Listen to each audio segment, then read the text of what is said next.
Paz em Jesus, continuando a nossa leitura e reflexão, hoje é um texto muito importante para nós. Hoje nós vamos ler o capítulo 14 do livro do Êxodo.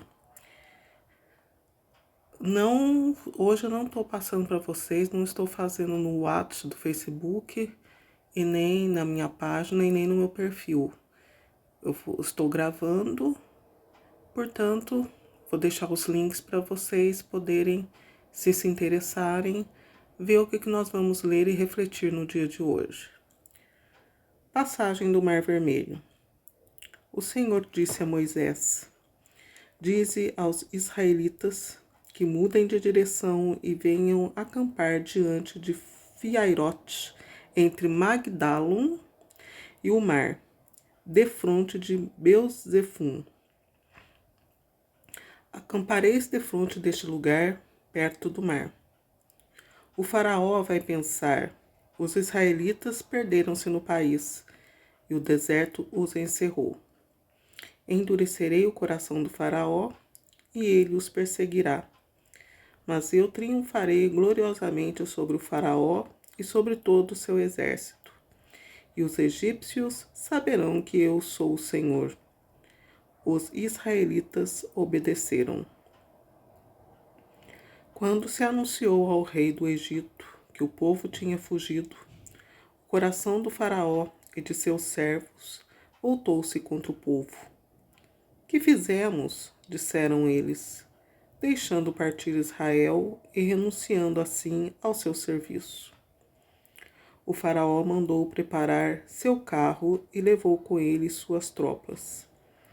Escolheu 600 carros dos melhores e todos os carros egípcios com homens de guerra em cada um deles. O Senhor endureceu o coração do faraó, rei do Egito, e este se pôs a perseguir os filhos de Israel. Eles haviam partido de cabeça erguida. Puseram-se os egípcios a persegui-los e alcançaram-nos em seu acampamento à beira do mar. Todos os cavalos dos carros do faraó, seus cavaleiros e seu exército alcançaram-no perto de Fiairote, defronte de Beus-Zefum. Aproximando-se o faraó, os israelitas, ao levantar os olhos, viram os egípcios que vinham ao seu encalço. Foram tomados de espanto e invocaram o Senhor, clamando em alta voz. E disseram a Moisés: não havia porventura túmulos no Egito, para que nos conduzistes a morrer no deserto? Por que nos fizeste isso, tirando-nos do Egito? Não te dizíamos no Egito: deixa-nos servir os egípcios?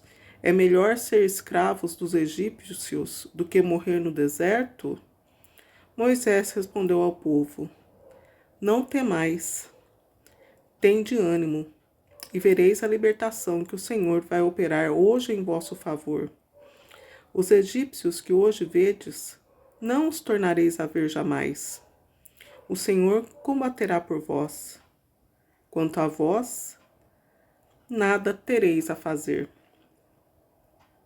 O Senhor disse a Moisés: por que clamais a mim? Dize aos filhos de Israel que se ponham a caminho. E tu, levanta a tua vara, estende a mão sobre o mar e fere-o, para que os israelitas possam atravessá-lo a pé enxuto. E eu endurecerei o coração do faraó, para que se ponham ao teu encalço, e triunfarei gloriosamente sobre o faraó e sobre todo o seu exército, seus carros e seus cavaleiros. Os egípcios saberão que eu sou o Senhor, quando tiver alcançado esse glorioso triunfo sobre o faraó, seus carros e seus cavaleiros. O anjo de Deus, que marchava à frente do exército dos israelitas, mudou de lugar e passou para trás. A coluna de nuvens que que o precedia pôs-se detrás deles.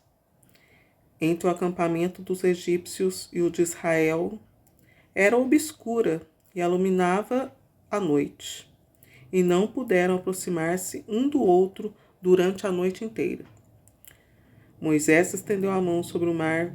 O Senhor fê-lo recuar com um vento impetuoso vindo do oriente, que soprou toda a noite, e pôs o mar a seco.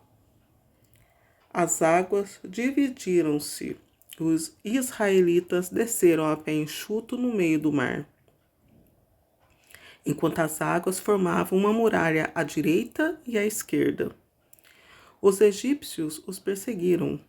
Todos os cavalos do faraó, seus carros e seus cavaleiros, internaram-se após ele no leito do mar. À vigília da manhã, o Senhor, do alto da coluna de fogo e das nuvens, olhou para o acampamento dos egípcios e semeou o pânico no meio deles. Embaraçou-lhes as rodas dos carros de tal sorte que só dificilmente conseguiam avançar. Disseram então os egípcios: fujamos diante de Israel, porque o Senhor combate por eles contra o Egito. O Senhor disse a Moisés: estende tua mão sobre o mar, e as águas voltar-se-ão sobre os egípcios, seus carros e seus cavaleiros. Moisés estendeu a mão sobre o mar, e este, ao romper da manhã, voltou ao seu nível habitual. Os egípcios que fugiam foram de encontro a ele, e o Senhor derribou os egípcios no meio do mar. As águas voltaram e cobriram os carros, os cavaleiros e todo o exército do faraó que havia descido do mar ao encalço dos israelitas. Não ficou um sequer. Mas os israelitas tinham andado a pé enxuto no leito do mar, enquanto as águas formavam uma muralha à direita e à esquerda. Foi assim que naquele dia o Senhor livrou Israel da mão dos egípcios. E Israel viu os cadáveres dos egípcios na praia do mar. Viu Israel o grande poder que o Senhor tinha exercido contra os egípcios. Por isso, o povo temeu o Senhor e confiou nele e em seu servo Moisés. Foi lido o capítulo 14, do versículo 1 ao versículo 30. Um pouco extenso, mas para poder dar uma ideia para nós, né, da importância desse capítulo, eu li hoje todo.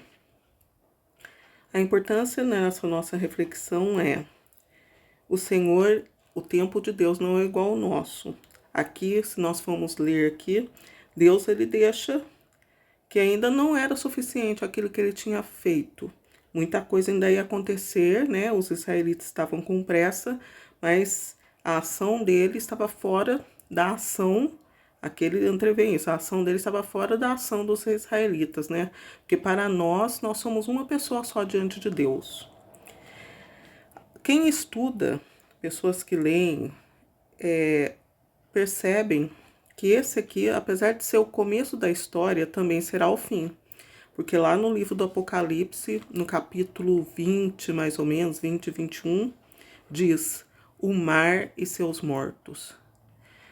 O apanhado geral da nossa reflexão é: nós temos que ter muito temor a Deus, muita fé, muita esperança, acreditar no nome dele e no nome de Jesus, para não sermos os egípcios no final dos tempos, para não acontecer essa mesma tragédia que aconteceu com os egípcios.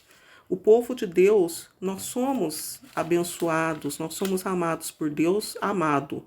Amado é isso, é não ter o mérito, mas conseguir a graça, né? Quando dizemos, eu te amo, não é você merece, não é o seu mérito, é uma benevolência da parte da pessoa, né? A gente nunca merece o amor de Deus. Nós somos agraciados pela misericórdia dele. E é isso que a palavra dele, né? Ele amou o povo de Deus, o povo escolhido por Deus. Os egípcios aqui, eles tinham pontos mais positivos, talvez até do que o povo escolhido por Deus. Muitos povos que às vezes são escolhidos por Deus, pessoas escolhidas, elas não são perfeitas, não é que elas são melhores, é que foram escolhidas, foram amadas. Quando nós dizemos que nós somos amados por Deus, amados por Jesus, não é merecimento, nem mérito. É pelo amor de uma pessoa melhor e maior a nós. Então, foi isso que aconteceu. A maior parte que nós podemos ver aqui é isso. O anjo de Deus, que marchava à frente do exército dos israelitas, mudou de lugar e passou para trás. A coluna de nuvens que os precedia pôs-se de trás dele. Nós vemos aqui então que os egípcios, até eles temeram a Deus, que eles viram que aquilo lá estava muito fora do controle deles, né? Que foi Deus, né? Realmente aí que o olhar deles se abriu e eles perceberam que realmente Deus estava com o povo israelita, né? Deus falou, ó, eu escolhi eles, vou amar eles. Então eles tinham consciência dessa escolha de Deus. Essa reflexão, então, ela é muito importante para nós, que ela diz respeito. As pessoas dizem que não é escatologia, mas ela é uma escatologia já. Ela é a sombra da escatologia. É o que vai acontecer no final dos tempos. Moisés, até os estudiosos, dizem que no final dos tempos, uma das duas testemunhas que se falam no Apocalipse será Moisés. E tudo dá a crer pela palavra, pelo que nós lemos aqui, que realmente tudo tem a ver que será Moisés sim. Porque Moisés ele foi escolhido por Deus. Ele ainda foi melhor, apesar de todas as falhas de Moisés, ele, aos olhos de Deus, ele foi melhor do que os egípcios e aos olhos de Deus. Se realmente for o Moisés que vier no final dos tempos, ele vai ser melhor do que o povo que irá morrer no mar. Vai ser melhor do que o povo da época dele. Então, por isso que nós temos que agradecer muito a Deus a misericórdia, né? Ter muita fé na palavra de Deus, na palavra de Jesus, porque Jesus diz que quem crer nele, mesmo que morra, viverá. Então, nós temos essa certeza que em Jesus nós somos novas criaturas, crendo na palavra de Jesus, porque essas pessoas serão as velhas criaturas. Quem for passar por tudo isso serão as criaturas, não serão os filhos de Deus, né? E nós temos que louvar, agradecer, amar muito a Deus e ao próximo para sermos as novas criaturas. Esse texto ele é muito rico, tem muitos outros detalhes que pode ser visto, mas a mensagem principal, a reflexão mais importante para nós nesses tempos de agora é essa, né? O começo também é o fim. Espero ter ajudado vocês. Se quiserem ver a sequência, tem os links aí, eu deixo os links. Tem na minha página, tem no meu canal. E até uma próxima vez, se Deus quiser.